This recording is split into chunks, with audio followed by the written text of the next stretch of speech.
Dandadan est un des animés les plus en vogue en ce moment, que ce soit à cause de l'animation, des dialogues ou des personnages incroyables.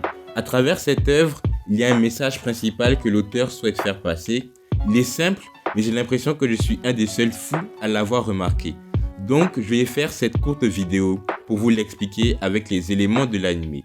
Mais avant tout, n'oubliez pas de liker et de vous abonner, ça aide au développement de la chaîne. Sinon, c'est parti pour la vidéo. Dandadan a une richesse de personnages sans égale. Et tous ces personnages, ils ont une backstory, un flashback, un background. Et souvent, les histoires sont assez tristes. Mais ces histoires ne sont pas là pour qu'on pleure, pour qu'on soit triste. Elles sont là parce qu'elles délivrent un vrai message que j'ai l'impression que personne n'a compris.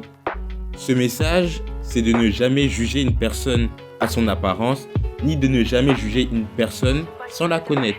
Je développe. Prenons pour exemple les 3 yokai/esprits qui furent des antagonistes pour l'instant dans l'anime, à savoir Mémé Turbo, la Crossoyeuse et l'œil maléfique.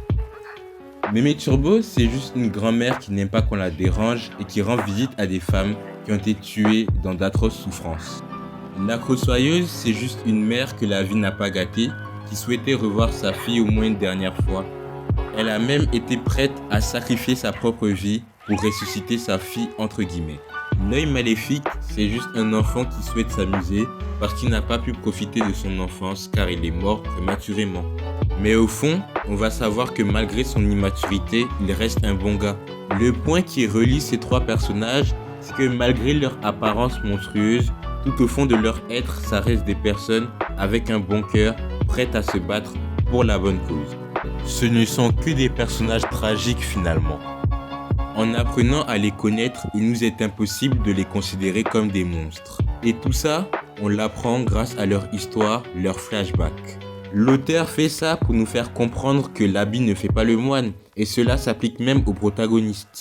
Si Momo s'était occupée de son image, à savoir de Gal populaire, et qu'elle s'était occupée de l'image de Okarun, à savoir de nerd binoclard harcelé, il n'y aurait jamais eu Dandadan. Si Gigi ne s'était pas moqué de la technique de Momo pour avoir des pouvoirs quand elle était petite, il serait peut-être en couple aujourd'hui, il aurait peut-être des pouvoirs, et peut-être que Dandadan n'existerait pas. Aira, elle a jugé Okarun, mais lorsqu'elle a appris à le connaître, elle est tombée amoureuse de lui. Et si tu prends le groupe en global, à savoir Gigi, Momo, Aira, Okarun, Mémé Turbo et Seiko, personne ne s'est jugé, ils ont tous appris à se connaître. C'est pour ça qu'aujourd'hui, ils sont si soudés, c'est pour ça qu'aujourd'hui, ils sont si forts. Ils se foutent qu'il y ait un fan de foot, une fan de mode, un esprit, une fan d'esprit, un fan d'alien ou même une mémé qui paraît jeune. Ils n'ont pas les mêmes hobbies certes, mais ils se connaissent, ils se comprennent et ils se complètent.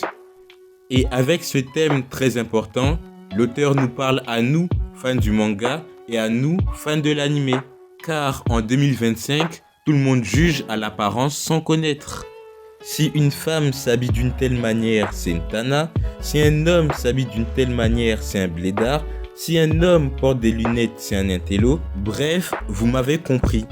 On ne doit pas juger sans connaître la personne. Ça doit être interdit normalement même. Bref, tout ça pour dire que Dandadan, c'est pas que des rêves, c'est pas que des moments tristes, c'est pas que des moments comiques et qu'il y a un thème principal qui en ressort, un thème qui est vraiment important. C'est pas que de l'action ou de l'animation, c'est pas comme Solo Leveling parce que oui, ça m'a dit que c'est comme Solo Leveling et qu'il n'y a pas de thème profond à Dandadan alors qu'il y en a un et c'est celui que je viens d'expliquer. Tous ceux qui pensent que Dandadan c'est comme Solo Leveling, c'est que vous avez suivi l'œuvre pas pour les bonnes raisons. C'est comme les fans de Vinland Saga qui disent que la saison 2 est mid parce qu'il n'y a pas de combat, ou les fans de Chainsaw Man qui disent que la partie 2 est complètement nulle parce que pareil, il n'y a pas de combat alors que la partie 2 est meilleure, je rappelle.